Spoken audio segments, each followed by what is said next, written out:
De olho na inclusão. As principais notícias da semana sobre pessoas com deficiência. Já estamos no ar com mais um De Olho na Inclusão. Hoje é sexta-feira. Você está no canal do YouTube ONCB na Rede, o canal da Organização Nacional de Cegos do Brasil. Eu sou Wesley Gamaliel, te convidando a curtir aí o nosso vídeo, compartilhar com todo mundo, ativar o sininho para que você receba notificações sempre que nós estivermos ao vivo ou que tiver conteúdo novo aqui para você no nosso canal. O De Olho na Inclusão traz as principais notícias de inclusão e acessibilidade e os destaques do programa de hoje. Hoje eu vou trazer aqui o Marcos Aurélio de Carvalho. Primeiro, Marcos, bem-vindo, boa sexta-feira para você. Olá, Wesley, olá, Aguinaldo Borcati, toda a nossa equipe, Danilo Sanches Ferrari, Rafael França e vocês que acompanham o De Olho na Inclusão. Atenção, hein? Notícia de vitória da ONCB. Pleito da Organização Nacional de Cegos do Brasil consegue trazer de volta a Comissão Brasileira do Braille. Juiz nega a indenização após o motorista de Uber recusar passageiro com cão-guia. Já vou explicar aqui esse desrespeito à lei numa decisão judicial. E tablet sul-coreano promete criar imagens táteis para pessoas com deficiência visual. Eu volto daqui a pouquinho. É isso, daqui a pouco esses destaques, essas notícias aqui no nosso De Olho na Inclusão. Aguinaldo Borcati, que ficou nomeado aqui como homem de terno e gravata, também tem destaques aqui para o programa de hoje, Aguinaldo. Olá, Wesley, olá, Marcos Aurélio de Carvalho, gente qualificada que acompanha o De Olho na Inclusão. Hoje eu não tenho terno e gravata, mas tenho boas notícias, Wesley. A primeira é que o governo irá apresentar nova versão do plano Viver Sem Limites. Temos também livros sobre musicografia braille que ganham versão em português. E para manter a tradição, Wesley, eu vou falar sobre os brasileiros que vão representar o Brasil durante Jogos Parapan-Americanos de Jovens na Colômbia. Então é só me chamar, Wesley, que eu trago todos os detalhes.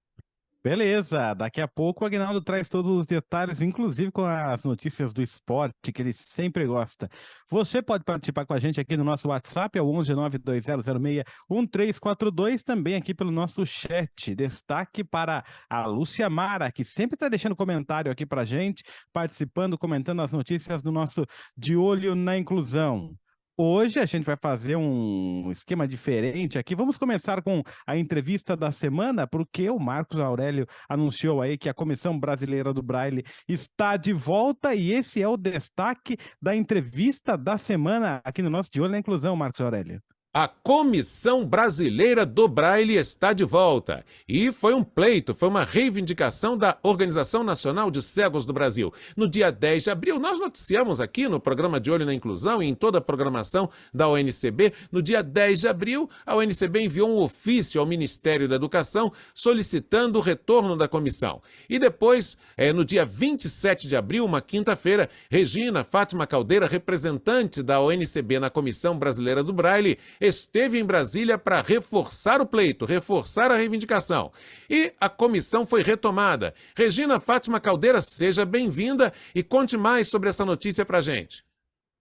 Muito obrigada, Marcos. Pois é, a grande notícia dessa semana é que a CBB, graças às nossas gestões, retomou as suas atividades no último dia 9. Essa é uma grande notícia porque o Braille é um instrumento vivo, um recurso vivo, como um recurso natural de leitura escrita para as pessoas cegas, ele é vivo, então ele precisa estar sempre sendo atualizado, sendo revisado, então tem sempre coisas a serem tratadas sobre o Braille, e estamos nós de novo em atividade. Conte para quem não conhece ainda quais são os papéis, quer dizer, quais são as atribuições da Comissão Brasileira do Braille.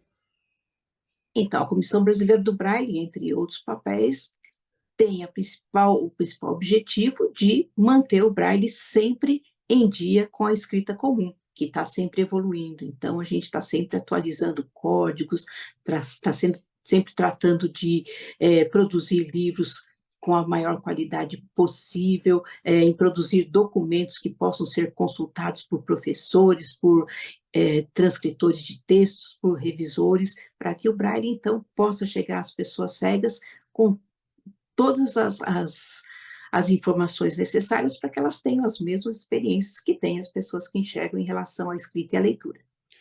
O pleito foi feito, a reivindicação foi feita tanto no ofício do dia 10 quanto presencialmente por você em Brasília no dia 27 ao MEC. Então conte como funciona isso, quer dizer, por que cabe ao MEC promover a retomada da comissão?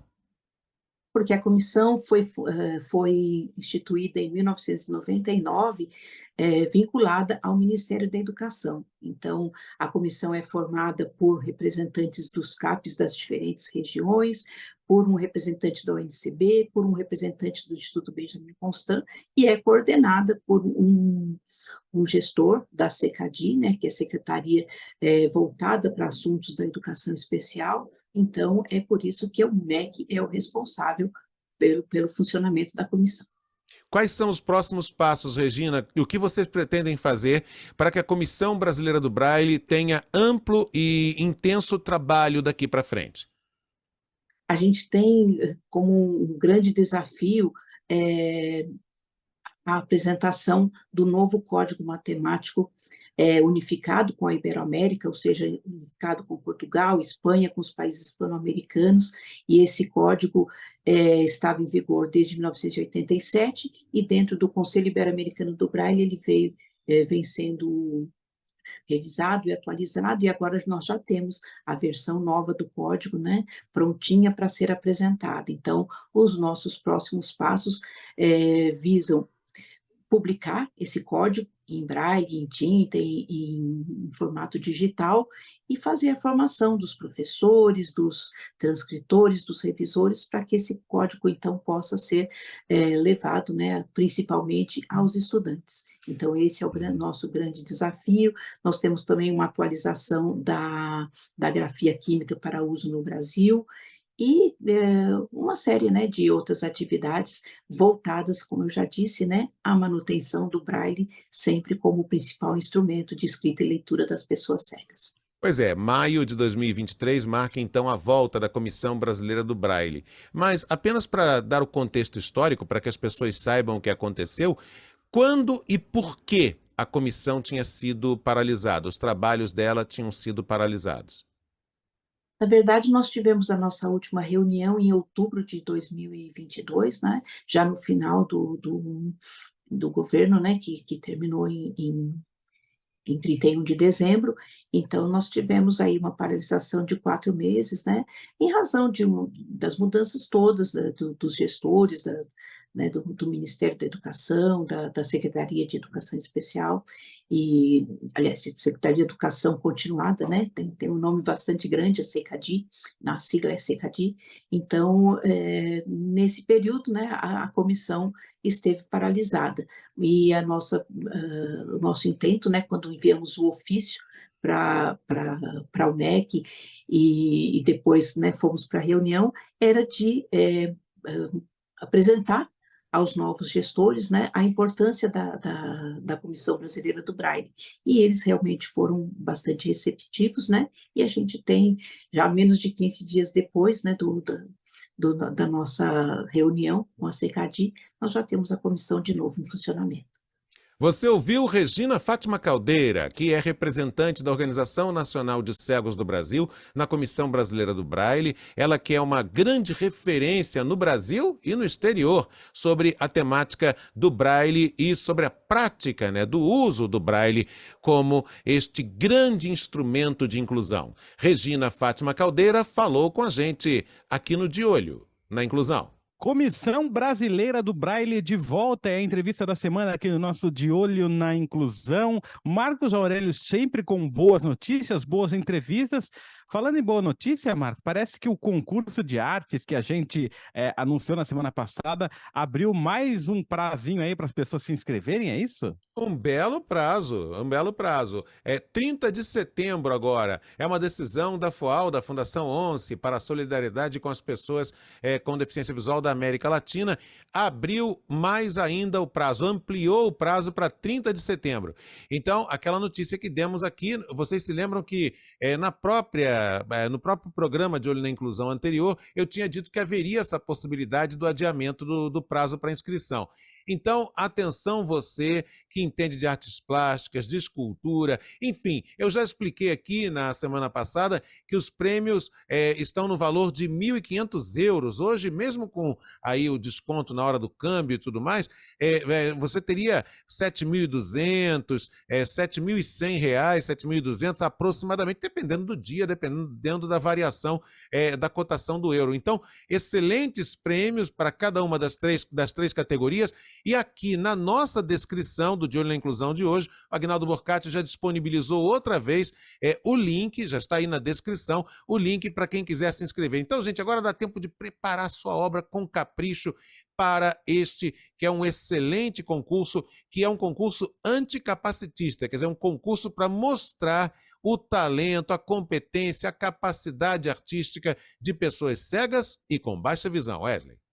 É isso. Agora você não tem desculpa para não fazer a sua inscrição. Até eu vou me inscrever, porque nós dissemos no programa passado que nós precisamos comprar um terno igual o de Agnaldo Borcati, R$ 7.500. Já é possível. Já é a primeira parcela do terno dele, que vai contar para a gente sobre o plano Viver Sem Limite, que vai voltar também, Agnaldo? Pois é, Wesley, 7 mil só a gravata, Wesley. Mas vamos ao que interessa. O vice-presidente, na verdade, da República, Geraldo Alckmin, publicou um despacho no Diário Oficial da União, convocando os ministérios para a criação de um novo Plano Nacional dos Direitos das Pessoas com Deficiência, que se chama Viver Sem Limites. A nova versão do plano deverá ser apresentada em pouco mais de 3 meses, então é rápido para acontecer. A coordenação dos trabalhos será do Ministério dos Direitos Humanos e da Cidadania, que atualmente está sob a batuta do Silvio Almeida. O plano Viver Sem Limites não é novo, ele foi criado pelo governo federal em 2011, com o objetivo de promover e articular iniciativas da União, de estados e dos municípios em prol dos direitos das pessoas com deficiência. Mais uma vez, o governo federal se movimentando aí com iniciativas voltadas aos direitos das pessoas com deficiência. Wesley. E a gente espera que a sociedade civil, que as entidades sejam ouvidas nesse processo. Imagino eu que será, viu, Marcos Aurélio? Mas no decreto do vice-presidente da República não tem nada falando da participação das pessoas, da sociedade civil, das entidades. Esperamos que elas sejam chamadas para debater esse plano também, né?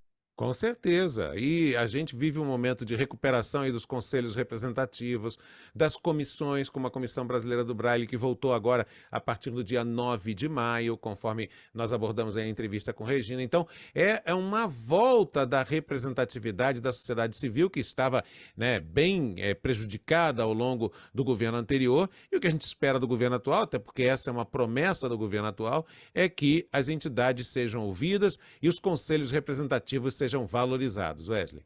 Pois é, e nós teremos agora em 2022 as conferências municipais da pessoa com deficiência, as conferências estaduais e em 2024 a Conferência Nacional. Tomara que o que saia dessas conferências sejam consideradas para esse plano. Será que vai dar tempo, Agnaldo? É o que nós esperamos, né, Wesley? Afinal de contas, a razão de ser dos conselhos, que são conselhos participativos, conselhos que contam com pessoas com deficiência, é que possam apresentar propostas e que essas propostas sejam ouvidas e acatadas. Dá tempo, acredito que dá tempo, os conselhos já estão se movimentando, eu acredito que a sociedade civil, a participação das pessoas com deficiência vai trazer bons frutos nesse sentido, e é como você disse, tem que ser ouvido, né? Precisamos ser ouvidos. Bom, agora vamos para uma notícia que não é tão legal assim, né, Marcos Aurélio de Carvalho, porque passageiro com cão-guia ainda continua passando por problemas com aplicativos de transporte e a justiça ainda nega o direito à indenização dos passageiros, né? Pois é, Wesley, o juiz Rodolfo Pelizari, esse Peli com 2 L's, guardem esse nome, ele aceitou o recurso da empresa Uber e isentou de pagamento a empresa, de pagamento de uma indenização por dano moral, após o motorista vinculado ao aplicativo rejeitar a corrida do administrador Darley de Oliveira. Darley é o passageiro cego que estava acompanhado de sua cão-guia. Segundo o blog Vencer Limites, do colega Alexandre Ventura, do Estadão, o juiz classificou essa decisão da recusa, né, a decisão do motorista de recusar o cão-guia, recusar a pessoa cega, como um mero dissabor cotidiano. Um dissabor, foi um desconforto para o passageiro cego, o motorista rejeitou, mas é só um dissabor. O magistrado afirmou em sua decisão que muitas pessoas têm medo do que ele chamou de animais de estimação, não importando o porte, e que esse seria o caso do motorista e que existem pessoas que têm alergia a cães. Dessa alegação do juiz, né? Darley e sua advogada, evidentemente, vão recorrer da decisão, porque a decisão é contrária ao que está absolutamente previsto na convenção da qual o Brasil é signatário, a Convenção dos Direitos das Pessoas com Deficiência, de dezembro de 2006, é contrária ao que está previsto no na Lei 13.146, a Lei Brasileira da Inclusão. Enfim, é uma sucessão de desconhecimentos por parte deste juiz, Wesley. É uma sucessão de desconhecimento, Marcos Aurélio. A Convenção sobre os Direitos da Pessoa com Deficiência da ONU, ela é de 2008. Depois tem a Lei Brasileira de Inclusão. Tem como alguém fazer de conta que não conhece essas normas, essas legislações, Aguinaldo? Não tem, e principalmente o magistrado. O magistrado, ele é, no popular, a boca da lei. Ele está ali para julgar de acordo com o que diz a legislação.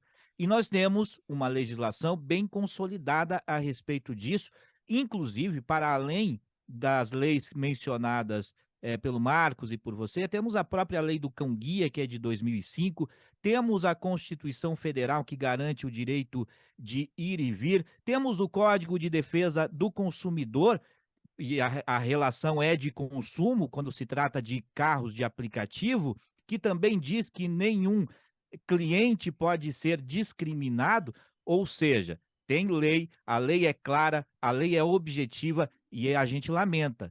Não só lamenta, Wesley, a gente fica preocupado quando vê uma decisão dessa natureza. Eu, há algum tempo, venho observando no Brasil decisões relacionadas a este problema com a Uber e com outras empresas de aplicativo, e normalmente as indenizações são baixas, entre 10 e 20 mil no máximo. Se a gente for comparar com os Estados Unidos, por exemplo, já teve indenização por situação da mesma natureza que passou de $1 milhão. Mas agora a preocupação é outra. Um magistrado que entende que não. É um mero aborrecimento, é um mero dissabor. Uma pessoa com deficiência sendo desrespeitada no seu direito básico, no seu direito elementar. É por isso que nós precisamos estar de olho na inclusão. E é por isso que é importante realmente que o Darley e a sua advogada ingressem com recurso, né, no STJ, até para que a instância superior possa avaliar esse caso e criar uma jurisprudência que venha respeitar os direitos das pessoas com deficiência. Wesley. E a gente vai seguir acompanhando e trazendo novidades desse caso aqui no nosso De Olho na Inclusão e seguimos torcendo para que a decisão seja revertida, porque realmente é um absurdo, Marcos Aurélio. É um absurdo, é um desrespeito às leis. Agora, não vai demorar muito tempo, tá? Isso aí é uma questão de tempo e de persistência, né? Direito é para quem luta por ele. Então, ele e a advogada vão entrar da lei, a advogada vão entrar na justiça em instância superior, como disse muito bem o Aguinaldo, no caso, no STJ, que é o Superior Tribunal de Justiça, e provavelmente vão ter ganho de causa porque tem amparo legal. Essa é a melhor expressão. Tudo que nós estamos falando aqui, de que o motorista não podia recusar o passageiro com cão-guia, tem amplo amparo legal. É só aguardar. E se a lei for seguida, nós não temos dúvida nenhuma que essa decisão absurda será revertida e a gente vai contar tudo para você aqui no nosso De Olho na Inclusão. Vamos falar sobre musicografia Braille, livro, versão em português, tudo isso junto, Aguinaldo. Pois é, Wesley, trata-se da Comissão Braille Espanhola, a sigla é CBE, que através do grupo social ONCE, a Organização Nacional de Cegos da Espanha, lançou traduções para o português de materiais sobre musicografia Braille, online e 0800, gratuito. Notícia boa para quem gosta de música. Os dois documentos disponibilizados são Orientações Didáticas para a Transcrição de Obras Musicais, versão 1, e a Musicografia Braille, uma abordagem à escrita musical para o uso de pessoas cegas. O primeiro livro oferece orientações para a adaptação de textos em escrita musical destinados a alunos iniciantes. Já o segundo livro é uma reelaboração de uma obra de 2001 da ONCE para a introdução à musicografia Braille, voltado para músicos com ou sem deficiência visual. Nosso amigo que já participou, já apresentou o programa aqui, o De Olho na Inclusão, o Felipe Oliveira, gostou demais dessa notícia, tenho certeza disso. Então, Felipe e os demais interessados, fiquem atentos, porque o link com os materiais já está na descrição desse vídeo. Confere lá, mas só depois que acabar o De Olho na Inclusão. É isso, confere lá, depois você compartilha essa opinião com a gente aqui no chat do nosso canal ou no nosso WhatsApp, é o 11 920 06 1342. Vamos falar de imagens táteis para pessoas com deficiência visual. Como é que vai funcionar isso aí, Marcos Aurélio? Mais uma tecnologia inclusiva. A empresa sul-coreana DOT lançou um tablet que permite que as pessoas com deficiência visual sintam com as mãos as letras e as figuras presentes na tela do tablet, na tela do aparelho. É na base do alto relevo, né? O tablet conta com 2.400 pinos que se movimentam de acordo com os contornos presentes na tela, o que permite que as imagens possam ser sentidas no toque. A invenção venceu o prêmio World Changing Ideas, ou seja, ideias que mudam o mundo. É um evento da revista especializada em tecnologia Fast Company. Isso na categoria Ásia-Pacífico. Essa foi a categoria na qual esse tablet concorreu. Foi o vencedor. Segundo o site Olhar Digital, o aparelho deve ser colocado no mercado ainda em 2023, no mercado internacional. Não sabemos ainda se em todos os países ou se ainda vai chegar, ou se vai chegar no Brasil até o final deste ano, 2023, mas em alguns países já estará esse tablet ainda neste ano. É isso, tomara que chegue logo aqui também, porque eu fiquei curioso para conhecer esse tablet, para ter acesso a imagens de forma acessível. Vamos falar de paradesporto, vamos falar sobre os Jogos Parapan-Americanos que vai acontecer na Colômbia com ele, Aguinaldo Borcati. Pois é, 96, Wesley, 96 jovens atletas foram convocados pelo Comitê Paralímpico Brasileiro para disputar a 5ª edição dos Jogos Parapan-Americanos de Jovens de Bogotá. Serão disputados entre os dias 2 a 12 de junho na Colômbia. O evento é reservado para jovens com idade entre 12 e 20 anos. Acho que você já passou um pouco dessa idade, então não vai dar para você, Wesley. Haverá disputa em 12 modalidades, incluindo futebol de cegos, goalball, bocha, judô, vôlei sentado e basquete em cadeiras de rodas. Está prevista a participação de cerca de 900 atletas de 21 países. A notícia ruim para o Brasil é que, infelizmente, o Comitê Paralímpico Brasileiro não pôde levar atletas da natação e do atletismo, porque o comitê organizador local anunciou que não havia possibilidade de fazer a classificação funcional de todos os atletas, e aí o comitê entendeu por bem que, já que haveria este problema, aliás, o comitê até apresentou uma solução, né, que não foi acatada, né, pelo comitê local. Aí, infelizmente, o comitê tomou essa decisão para não expor os nossos jovens do atletismo e da natação. Mas, de qualquer forma, Wesley, vamos ficar na torcida por esses 96 atletas que vão lá para os Jogos Parapan-Americanos de Jovens na Colômbia. Olha, por 2 anos não é 96 atletas, viu? 97 atletas, viu, Aguinaldo? 2 anos só. Fica para a próxima. Vamos falar aqui, ó, de aplicativo que transforma textos em libras, Marcos Aurélio.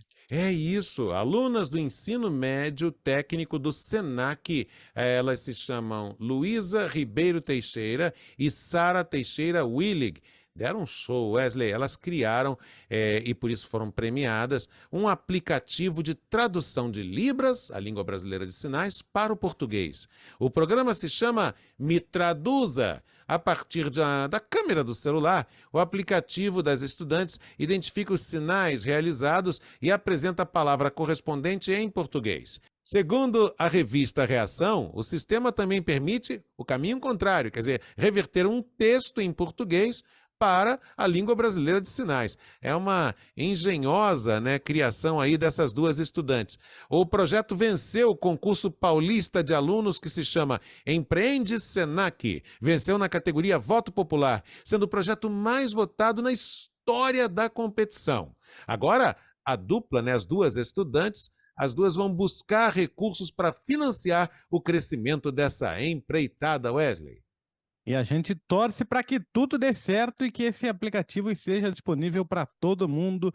Quando a gente dá uma notícia boa como essa aqui, a gente fica feliz, né, Aguinaldo? Ah, sem dúvida nenhuma, né? É sempre um passo importante e que fala de acessibilidade. E nasce no ambiente escolar, né, Wesley? Que também é algo interessante de se notar. Jovens produzindo coisas boas, jovens que, na verdade, estão de olho na inclusão. É a tecnologia ajudando as pessoas com deficiência, Marcos Aurélio. Falamos desse aplicativo, falamos do tablet que auxilia pessoas com deficiência visual. Tem aquela frase que eu não sei quem disse, mas a tecnologia deixa as coisas mais fáceis para quem não tem deficiência e para a gente ela torna as coisas possíveis, né? É verdade, Wesley. E esse foi um espírito geral hoje do De Olho na Inclusão, né? Porque pensando bem, aquele tablet com alto relevo, o Grupo Social 11, que o Aguinaldo noticiou, beneficiando as pessoas cegas e com baixa visão, de que maneira? Através de textos acessíveis e em português sobre o Braille, e também essa invenção dessas duas estudantes do Senac, realmente dignas essas notícias de todo aplauso. E se isso vem com avanços sociais, como, por exemplo, a recriação no dia 9 de maio, agora, recentemente, da Comissão Brasileira do Braille, melhor ainda. Que venham também mais conselhos representativos, mais força para pressão das pessoas cegas e com baixa visão. E parabéns, agora voltando lá a uma das notícias que eu divulguei, ao Luiz Alexandre Ventura, do blog Vencer Limites, com o qual tive a honra de trabalhar tanto na Rádio CBN quanto na Rádio Globo, e vem fazendo um trabalho muito intenso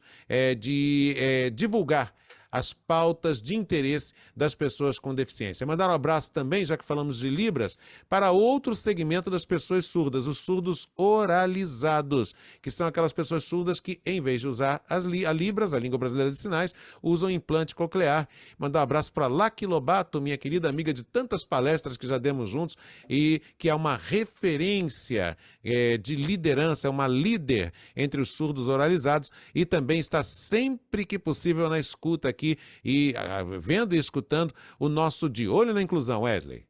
Um abraço para você também, Aguinaldo, que volta na segunda-feira na nossa rádio ONCB com o Esporte Divisão, notícias do movimento paralímpico, notícias do Campeonato Brasileiro, todos os campeonatos estaduais aí. Meu Corinthians está indo. Tá indo devagarinho, agora com a chegada do Lucha. A gente vai estar a partir das 20h. André Ferreira comandando a nave, Lorena, Simplício. Vamos comentar. Tem tumulto, hein? Tem tumulto com essas questões das apostas, fraudes nas apostas, com muita responsabilidade, mas o Esporte Divisão vai falar sobre isso também, meu caro Wesley, e eu vou estar na programação da UNCB a qualquer momento com o Momento Paralímpico. É isso. O que tá pior, Marcos Aurélio? O meu Corinthians ou o seu Flamengo? Ambos estão dando pequenas demonstrações de que vão melhorar. Mas não, olha, mas no caso especificamente do Corinthians, são demonstrações mais pequenas do que exatamente confiáveis. Já no caso do Flamengo, começa a haver um sinal de que o São Paulo está achando uma formação. Mas falta muito para que ambos passem a ser times convincentes. Convincente mesmo é o programa De Olho na Inclusão, Wesley. Um abraço para você. Até a semana que vem, Marcos. Até a semana que vem. Gente, a gente se encontra aqui na próxima sexta-feira com o nosso De Olho na Inclusão. Um abraço a todos e até lá. De Olho na Inclusão. As principais notícias da semana sobre pessoas com deficiência.